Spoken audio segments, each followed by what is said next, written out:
Iranian technicians are developing skills to operate complex After years of machinery. exploration, the British finally struck oil in modern-day Iran in 1908.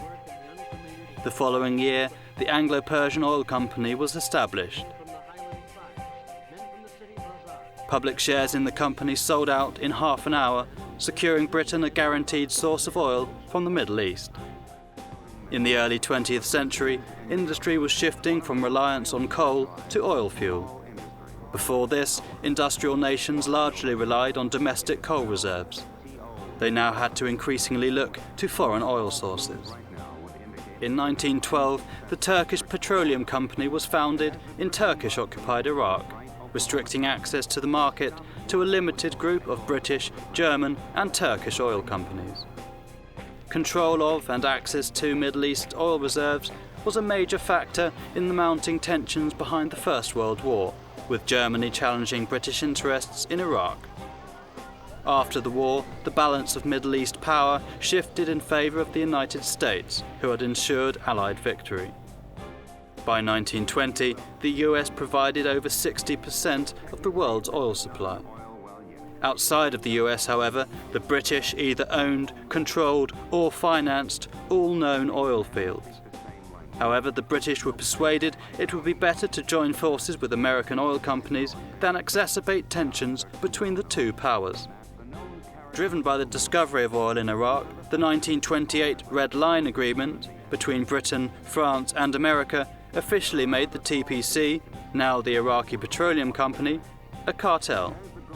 In 1929, the US set up the Bahrain Petroleum Corporation and in 1933 bought drilling rights from Saudi Arabia. The discovery of oil there in 1938 was described as the single greatest prize in all history. That year also saw oil discovered in Kuwait. Economic competition, especially the rise of German imperialism, led to the Second World War. By now, oil was vital to military operations and became central to the post-war economic boom. After Iran's democratic government nationalised British oil interests, Britain and the CIA helped engineer a coup in 1953 which created a dictatorship. In 1973, OPEC, an oil production cartel including Iran, Iraq and Saudi Arabia, flexed its muscles. It announced an oil embargo in response to the Arab-Israeli war and sparked a financial crisis. In response, in 1975, the US assessed the feasibility of the use of US military force to occupy foreign oil fields in exigency. The 1979 Iranian Revolution was a further blow to US oil interests, and with the invasion of Kuwait in 1990, Iraq, once a Western ally, gained access to 20% of the world's known oil supplies.